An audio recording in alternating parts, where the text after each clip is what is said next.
सोचो, एक ऐसा मंदिर जिसे बनाया नहीं गया, बल्कि एक ही पहाड़ को काट कर निकला गया हो। और सिर्फ छोटा मोटा नहीं, बल्कि इतना बड़ा कि उसमें पूरा एक कॉम्प्लेक्स समा जाए। ये कहानी है कैलास टेम्पल की, एक ऐसा रहस्य जो आज भी साइंटिस्ट्स, हिस्टोरियंस और इंजीनियर्स को हैरान करता है। कहते हैं कि महाराष्ट्र के एलोरा केव्स में स्थित ये मंदिर दुनिया का सबसे बड़ा मोनोलिथिक स्ट्रक्चर है, मतलब एक ही पठार से बना हुआ। लेकिन असली ट्विस्ट यहाँ शुरू होता है। इसे ऊपर से नीचे की तरफ काटा गया था। आज के जमाने में भी ऐसी प्रिसिजन अचीव करना मुश्किल है। तो सोचो 8th सेंचुरी में ये कैसे हुआ होगा। इतिहास के मुताबिक इस अद्भुत रचना को कृष्ण आय के समय बनाया गया था, जो राष्ट्रकूटा डायनेस्टी के शासक थे। लेकिन बनाया गया शब्द शायद यहाँ सही नहीं है, क्योंकि इसे लिटरली पहाड़ से निकला गया था। एक्सपर्ट्स के हिसाब से लगभग 4 लाख टन पठार इस प्रोसेस में निकला गया। और सबसे बड़ा सवाल, वो सारा पठार गया कहाँ? अगर आप गौर से देखो तो मंदिर की कार्विंग इतनी डिटेल्ड है कि हर एक मूर्ति, हर एक पिलर एकदम सिमेट्री के साथ बना है।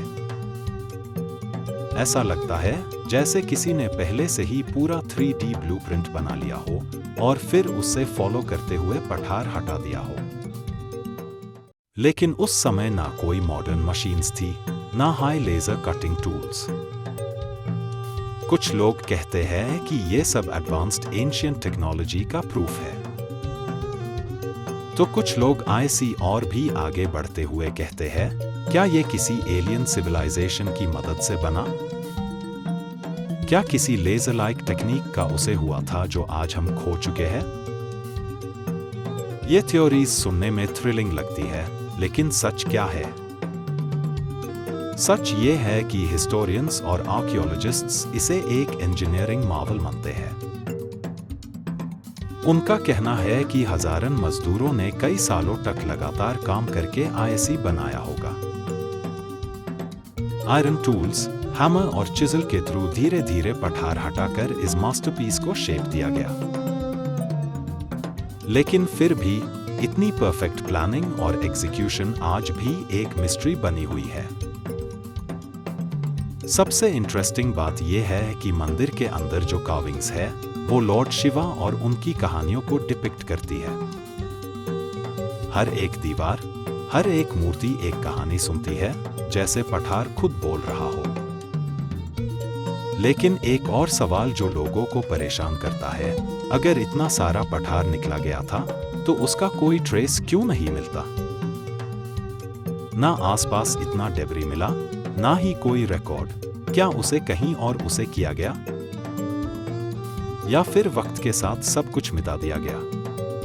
और यही वो जगह है जहां से मिस्ट्री और गहरी हो जाती है। कुछ रिसर्चर्स कहते हैं कि शायद कंस्ट्रक्शन इतना सिस्टमैटिक था कि पठार को तुरंत ही कहीं और ट्रांसपोर्ट कर दिया जाता था। कुछ का मानना है कि इरोजन और टाइम के साथ सब एविडेंस खत्म हो गया।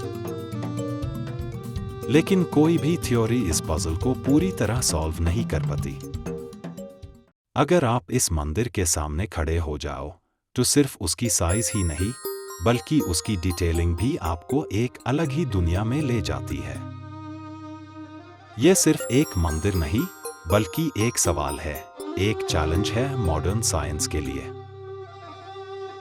तो क्या कैलास टेम्पल सच में किसी लॉस्ट एंशिएंट टेक्नोलॉजी का रिजल्ट है, या फिर यह सिर्फ इंसानी मेहनत और प्लानिंग का एक अनमैच्ड एग्जाम्पल है? सच शायद कभी पूरी तरह सामने ना आए, लेकिन इतना जरूर है कि यह मंदिर ह्यूम ये सोचने पर मजबूर करता है, क्या हम अपने पुरखों की कैपेबिलिटीज को अंडर एस्टिमेट कर रहे हैं? और शायद यही है इस कहानी का सबसे बड़ा रहस्य। अगर आपको ऐसे ही मिस्टीरियस और हिस्टोरिकल कहानियां पसंद है, तो द पेरेनियल पास्ट के साथ बने रहिए, क्योंकि हर कहानी के पीछे छुपा है एक ऐसा सच जो आपकी सोच बदल देगा।